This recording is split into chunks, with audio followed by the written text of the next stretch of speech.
hindi ka nakakasiguro na matutuloy ang impeachment. Bakit kanyo? Number one, meron nung hinahin sa Korte Suprema na itigil ang impeachment sapagkat ito'y lumabag sa proseso. Kasi ang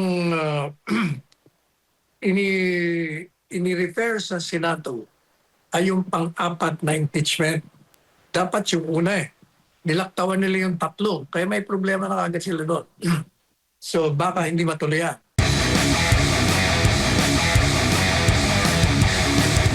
Alam po ninyo, medyo controversial nga yan. Kasi nga, yung si Camille Villar ay nandun sa kabilang partido.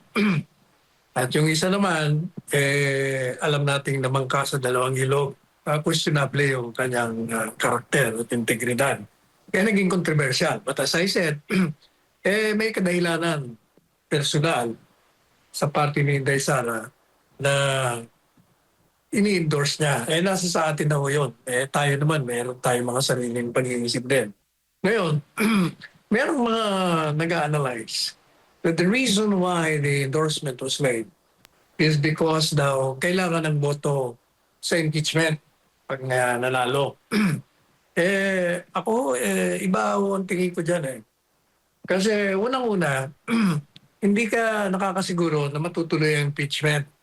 Bakit kanyo? Number one, meron nung hinahin sa Korte Suprema na itigil ang impeachment sapagkat ito'y lumabag sa proseso. Kasi ang ini-refer sa Senado ay yung pang-apat na impeachment. Dapat yung una eh. Nilaktawan nila yung tatlo. Kaya may problema na agad sila doon. So baka hindi matuloy yan. And assuming na matuloy, at nag-go-signal ng Korte Suprema, alam nyo yung gaya ng palagi natin sinasabi, it's a numbers game. So, yung mga boboto dyan, mga senador, kung sino man ang manalo at sino man nanatili, titingnan ngayon kung ang boto nila makaka-apekto sa kanilang karera bilang mga senador. At sapagkat ang popularity and trust rating ng Inday Sara ay napakataas, hindi yan kontra dyan sapagkat delikado sila. Kaya ako hindi natatakot kahit matuloy yan. Pangatlo, tinitingnan ko yung mga nakaupo ngayon at yung mga pwedeng pumasok. Merong talagang mga Duterte dyan, hindi lang makaimik. Kaya siguradong boboto yung pabor. Alam niyo ba na ang kailangan lang natin ay siyam lamang na boto para maabswerto. Binibilang po sa aking mga kamay. Sobra-sobra na kayong 9 eh. Kahit na yung nandun sa kabila, alam ko mga Duterte yun eh. At saka tandaan nyo itong mga politikong ito will decide on the basis of what they see sa taong bayan, kung ang taong bayan ay kontra o pabor. Hindi siya. Hindi ko kontra yan. Yan ang realidad ng mga politiko. Kaya mo ba, hindi ba sinasabi ko sa inyo, hindi ako bubotong straight. Ang straight ko, yung mga pinanggit ko, ay Pastor, Bato, Go, ayan, Jimmy, ano ba? Salvador, sino pa? Si Willie. Kasi mga Duterte talaga yan eh. Willie, William eh. Yan si Camille, alam niyo yung si Camille. Yung Villar, talagang grabe ang pagka-Duterte niya. Kaya kita mo kahit nandyan sa kabila, talagang lumili niya. Kaya kasama yun sa mga bubuto ako eh. Ngayon, yung mga iba, alam niyo kasi masyado akong purist na tinatawag. Sinusukat ko muna ho kasi tinitingnan ko yung mga record nila. Halimbawa, tingnan nyo. Doon sa kabila.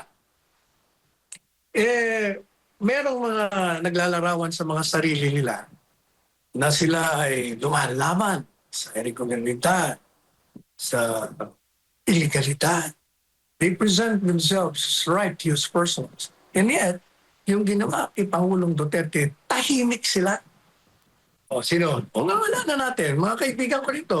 Pero hindi pa huling lahat. Magsalita kayo ng kontra. Ikaw, Ping Lacson, I am so disappointed with you. Sapagkat hindi ka umiimik na iligal ang pag-aresto ng Presidente Duterte. Pangalawa, I'm so disappointed na sinulong mo yung budget para dyan sa Senado. Can you imagine? 28 billion, naging 32 billion para lang magkaroon ka ng opisina. Yun, grabe na yun. Anong tawag mo doon? That's corruption as far as I'm concerned. Oh, yung kung si Cayetano, bakit di ka umiimik? Abogada, UP pa. Eh, buti pa yung kapatid mo. Umiimik. Ha? Kaya, gustuhin ko mang botohin kayo. Yung mga kaibigan ko, alam ko namang kwalipikado kayo, pero parang hindi matanggap. O, meron naman dyan sa mga iba, yun naman pong mga, yung mga ibang kandidato naman. Lahat mo na. Meron ako mga kilalang personal na alam ko ang mga history nila. Yung mga katiwalian nila nung sila nakaupo. Yung mga, marami ho silang mga galaw na hindi ko talaga uubra. Kaya, ayaw ko sa kanila. Hindi ko sila ma-endorse. How can you endorse people you know personally? Merong talagang alam mo mga history nila. Hindi ko po pwede yun. Kaya dito sa programa natin, nakikita nyo, hindi ako nag-endorse nung hindi ko kilalang personal at alam po ang mga record. Ayan po ang akin dyan. Kaya hindi ba palagi ko sinasabi sa inyo, every morning, ang huling message ko palagi, maging mapanuri kayo. Kasi mismo si Inday Sara nagsasabi, hindi porket ako Duterte, bubutuhan niya na. Hindi porket isang Duterte kandidato, bubutuhan niya na. Suriin nyo, tingnan nyo, number 1, ang kanilang plataforma di gobyerno. Number 2, yung mga pinangako ba nila na sunod, yung integridad nila. Dapat ang magiging batayan. Hindi dahil in-endorse ni Marcos Jr., in-endorse ng Duterte, in-endorse ng Robin, basta't natin yayakapin. Kaya meron tayong sariling pag-iisip. So we use that. Yan ang gawin natin.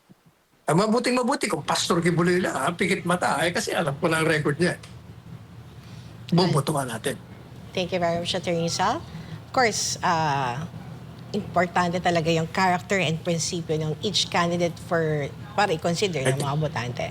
Attorney Sal, sinimula na ang biyahe yung pagbiyahe ng mga official ballots mula sa Comelec warehouse sa Laguna patungo sa iba't ibang panig ng bansa para sa May 12 midterm elections. Siniyak naman ng Comelec na mahigpit na seguridad sa buong proseso mula impake at biyahe hanggang sa pansamantalang pag-imbak ng mga balota sa mga LGU bago ang halalan. Ito ang balita ni Paul Montibon.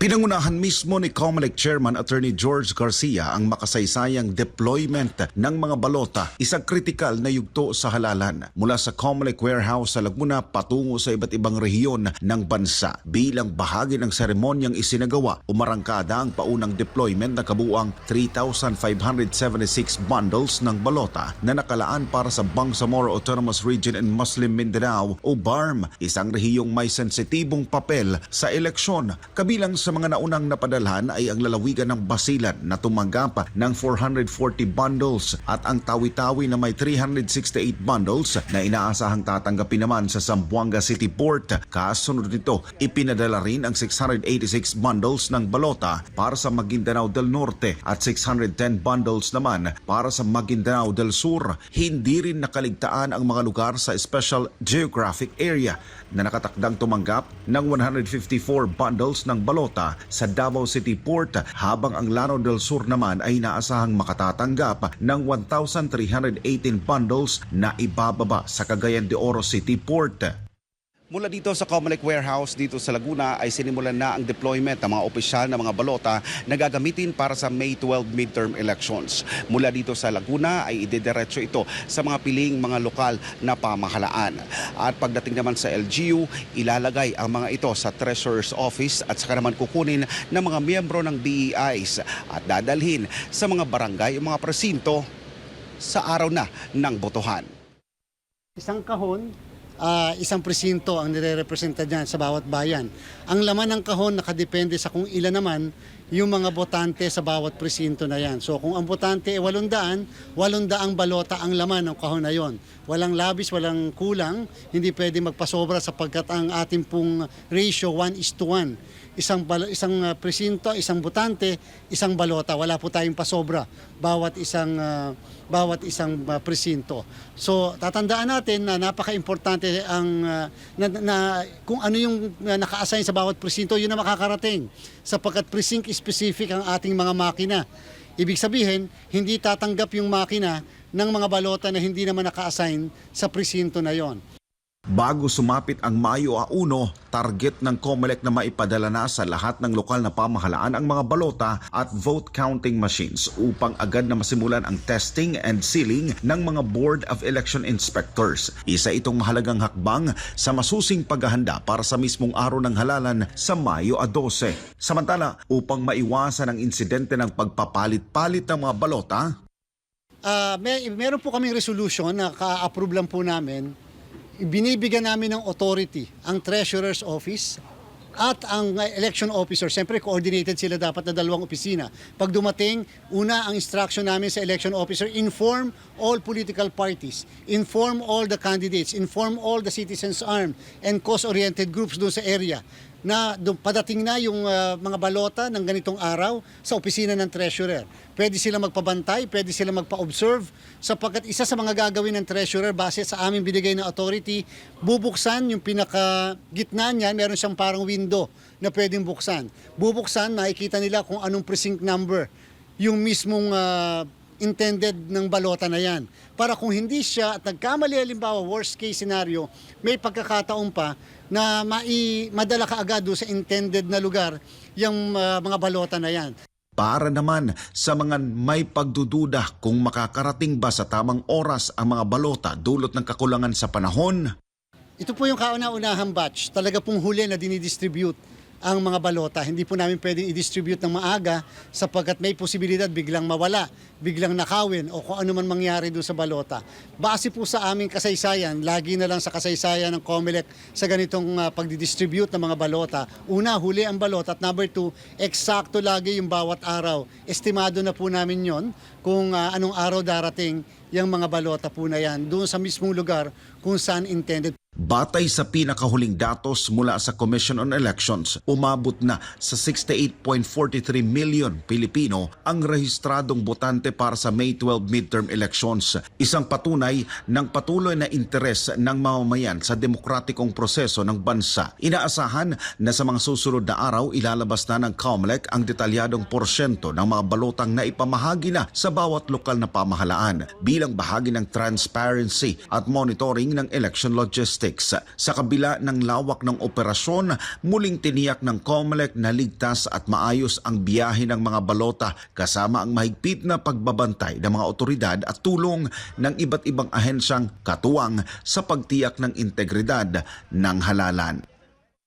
Mula dito sa Laguna, para sa Diyos at sa Pilipinas kumahal. Ako si Paul Montibon, SMNI News. Attorney Sal, may mga bali-balita na posibleng madaya yung resulta ng eleksyon. Attorney Sal, di ba? Napabalita pa nga Attorney Sal na may mga machines na nakita sa iba't ibang, sa mga private warehouse or bahay sa, I think sa Mindanao yun, Attorney Sal, no, na galing daw yun sa COMELEC. Ano masasabi mo doon, Attorney Sal? Sa akin, hindi ako masyadong worried doon sa yung transfer o darating at darating yan, kahit delay, matutuloy pa rin yan. Ang talagang problema dyan, kung dahil naka-computer, ang dayaan mo ay computer din. Kaya, Digital din. iniisip ko, bakit hindi talaga maka-invento na pag bumoto ang bawat botante sa Pilipinas, sabay-sabay na papasok sa isang malaking screen all over the country. Kaya alam mo na kagad ang lalabas na boto for every place eh. Kaya yun ang walang daya kasi ikita mo eh. Nakakita mo yung labas na kagad ng boto eh. Yan ang hindi ko maintindihan. Bakit sa galing ng pang mga inventor natin, hindi na ma-invento yun. Pwede rin kaya namin i-invento yun para makadaya kami.